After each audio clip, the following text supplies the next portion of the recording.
Deep in the Yukon lies a gold mine no one talks about anymore.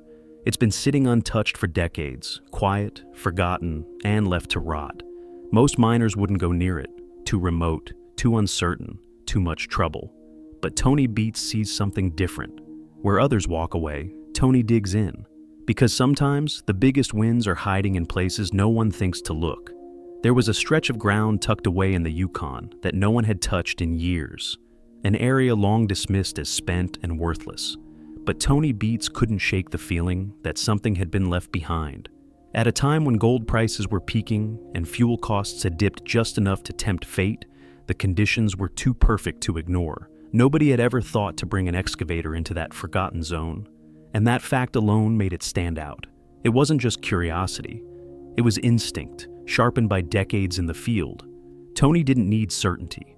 What he had was a gut feeling that the old-timers hadn't cleaned this place out as well as they thought, and that somewhere beneath the layers of gravel and time, something valuable still waited.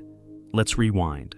Just half a mile from Tony's main operation sat an unremarkable hill, barely noticeable among the rough terrain. But this hill held history. It was one of the first sites in the Klondike to see mechanical mining.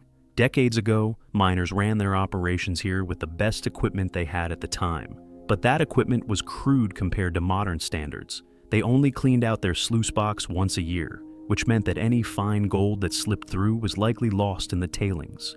Massive mounds of gravel and rock, long written off as waste, could actually be hiding forgotten riches. Most dismissed it as a dead end, but Tony saw a pattern. He knew that if even a fraction of that missed gold remained, it could be worth more than anyone expected. And the more he looked at that hillside, the more convinced he became that the old-timers hadn't taken everything. Something was still there, buried, overlooked, and waiting. He brought in Kevin, he brought in the crew, and he brought one important question. What if this isn't just a pile of rocks? The answer wasn't in the stories. It was under the dirt. Tony pointed to the remains of an old wooden sluice buried beneath the hill. 80 years old, maybe more. And still, there it was. A whisper from the past. With no time to waste, he ordered an excavator.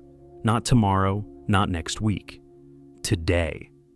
As the excavator fired up and its metal arm drove into the ground, the machine tore through compacted layers of tailings, gravel, silt, and rock that hadn't been disturbed in nearly 80 years. This wasn't just digging. It was uncovering the decisions of men long gone, chasing a dream with tools that couldn't catch everything they sought.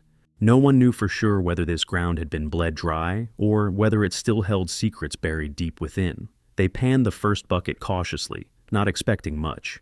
But as the water swirled and the sediment washed away, sunlight caught something unmistakable. Flecks of gold, fine as dust, scattered through the dirt. And it wasn't isolated, it was consistent, visible in every swirl of the pan. Gold had settled into these tailings like forgotten breadcrumbs left behind by a bygone era. The crew didn't speak, but the look said it all. This wasn't just luck. This wasn't a fluke.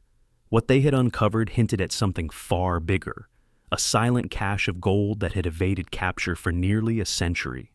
Tony had been sitting on this for over 3 decades, and now, proof. Even Minnie, who usually tempers Tony's wild ideas, had to admit this was something different. Gold in nearly every pan, running straight through the material. That old hill, it wasn't junk. There weren't any leftovers. It was loaded. This was the kind of moment that could turn an entire season around. But one question remained. How much gold is really in there? You don't make big moves based on gold dust alone. Tony needed real numbers, real proof.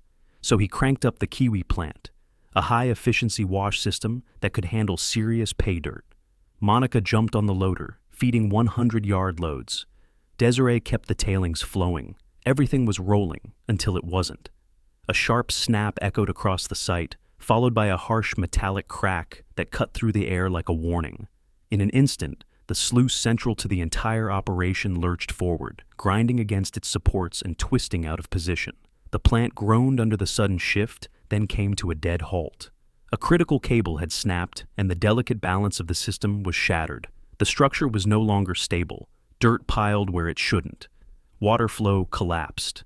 And just like that, the heartbeat of the operation flatlined. This wasn't a routine breakdown. With the wash plant offline, Tony was hemorrhaging up to $2,000 in lost gold every hour. And with no guarantee that the site would even pay off, each passing minute pushed the crew closer to disaster. The risk wasn't just financial, it was reputational. Tony had bet big on this forgotten ground. And now, with everything hanging in limbo, that gamble was beginning to look dangerously close to collapse. Tony didn't flinch. The moment the plant went down, the crew kicked into overdrive. There was no time for hesitation, no room for second guessing. This wasn't just a fix, it was a full-scale emergency rebuild in the middle of the Yukon wilderness. The twisted metal framework of the sluice run was their first target. Bent beams had to be pulled back into position with brute force and precision. Supports that had snapped clean off were welded back into place with glowing arcs of fire. The air grew thick with the scent of scorched iron and burning oil. Sweat mixed with grime. Tools clanged, machines groaned, and still they didn't stop. One mistake and the entire structure could fail again.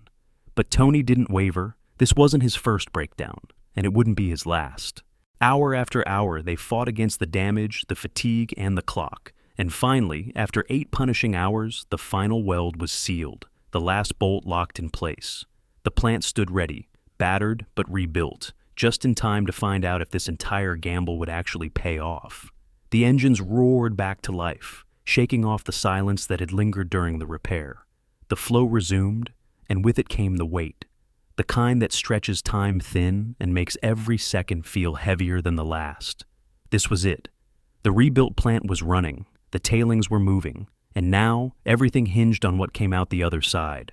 Tony watched closely, arms crossed, eyes fixed. Nothing in mining is guaranteed, but he'd gambled hard on this forgotten stretch of land. Now it was time to see if it had been worth it. 4 hours passed as the plant worked steadily, feeding the sluice with the same gravel that had sat untouched for nearly a century. No one rushed, no one guessed. When it was finally time to weigh the gold, the crew gathered around in tense silence. The air was thick with anticipation. The first results came in, 1.6 ounces, then 2.5, and then, climbing steadily, the final weight settled at 4.2 ounces of gold, $7,400 worth pulled from what everyone else had called waste. Tony's hunch hadn't just worked, it had revealed something far bigger. This wasn't just a decent recovery. It was a confirmation that the tailings, long dismissed and forgotten, might be the richest ground they'd seen all season. They were performing better than the current hill they'd been mining all season. Suddenly, what had started as a gamble looked more like a gold mine revival, an entire treasure trove just sitting there waiting. And Tony? He was all in. The old-timers had walked away from this place. They didn't know what they'd missed. They didn't have the tools. They didn't have the tech. But Tony BEETS, he had it all. And he had the guts to go back where everyone else had given up. Most miners wouldn't even look twice at a pile of tailings. Tony? He looked 3 times, because sometimes the gold isn't where it's supposed to be. It's where nobody thought to look. Is this the end of the story? Not even close. With results like this, Tony's only just scratched the surface. What else is hiding in the dirt? What other secrets did the old miners leave behind? Only one way to find out. Keep digging. Because in the Yukon, gold doesn't just disappear, it waits. And Tony BEETS, he's coming for every last ounce.